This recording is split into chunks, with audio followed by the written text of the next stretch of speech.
The Liberty Flames, pretty good season last year. Uh, Maybe underperformed in some games that they should have won easily, and overperformed in some other games against tough competition. But no more Hugh Freeze anymore. So let's see what happens this go round with new coach Jamie Chadwell. Bring it up on the screen here so you can see what we're talking about. Went 8-5 last year, lost the bowl game to Toledo. Of course, the program was in disarray a little bit after Hugh Freeze left to become the head coach at Auburn. But yes, just kind of a mess. You look at their post-game win expectancy last year, it was right where it was supposed to be. 7.16. It was a touch under the 8-4 that they had in the regular season, but 7.16 and 4.84. Their projected record this year is better because they have got the softest schedule in the country. You look at who they open up with: Bowling Green, New Mexico State, at Buffalo, at FIU, and then Sam Houston and at Jacksonville State. I mean, this is it. Uh, it doesn't get a lot easier than this. And I know that this is a tough year. But hey, it is what it is. I've got a lot of faith in Jamie Chadwell this year. Let's go on and talk about the offense here. You look at what they did last year, number 90 in PPA per drive, but they were number 43 in explosive play rate.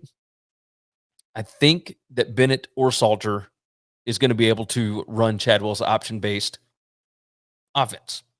I don't think it takes that long. Willie Korn and Newland Isaac, those guys are able to implement a system that utilizes whatever the strengths are of the players that you got on the roster. So I have full faith in those guys. I think the skill that's on this roster is going to work brilliantly in this scheme. Salter more of a runner, Bennett more of a passer. We'll see exactly who they end up going with, but I've got a lot of faith in the offense here. The offense was already good at running the ball. We'll just say that. So they're already built for this. Moving over to the defense, Jack Curtis, by the way, no longer on the staff, so it's Skylar McGee's defense.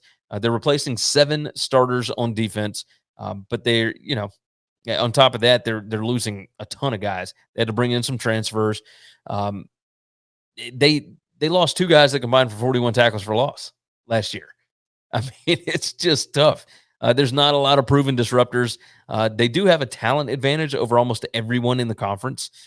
Their luck rank last year was number 37. They stayed in some games they probably shouldn't have, but they lost some games that they probably should have won. Key players, Day Hunter, going to be back. The quarterbacks, of course, I brought those guys up. They got 4 starting offensive linemen back. They got Frith and Daniels at wide receivers, so they got skill talent for days. But let's look at the schedule. Let's look at the keys to the season here. Going to get me off the screen. The keys to the season.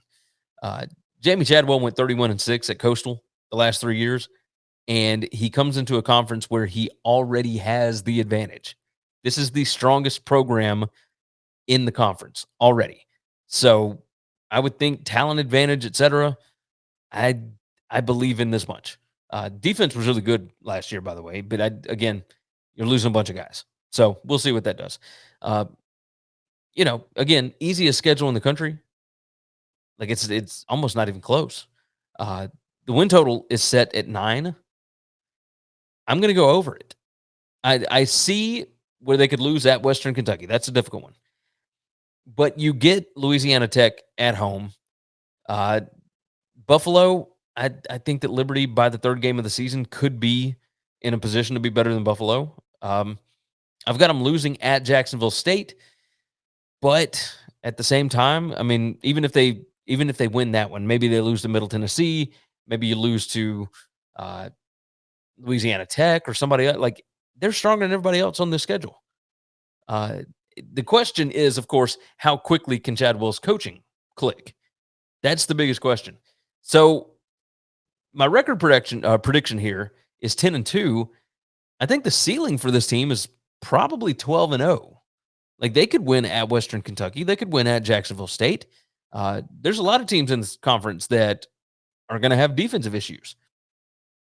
Just something to pay attention to. If you get into a game where you have to scheme up plays to go score, I'll take Jamie Chadwell all day. The floor on this, probably 7-5, I guess, somewhere around there. Maybe you lose to Jacksonville State and Western Kentucky and Louisiana Tech. And you lose at Buffalo early in the season. Maybe New Mexico State surprises you and Diego Pavia comes in there just dealing.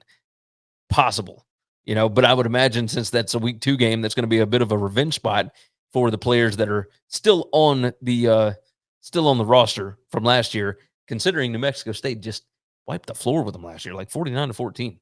But either way, win total set at 9. I'm going to go over. It's -110. I mean, this is tough. How do you not predict them to do well this season? Thanks for listening to Winning Cures Everything. Make sure and follow me on Twitter @GaryWCE. If you want to toss in a question, you can email me, Gary@winningcureseverything.com. Make sure and hit that subscribe button, and we'll see you next time.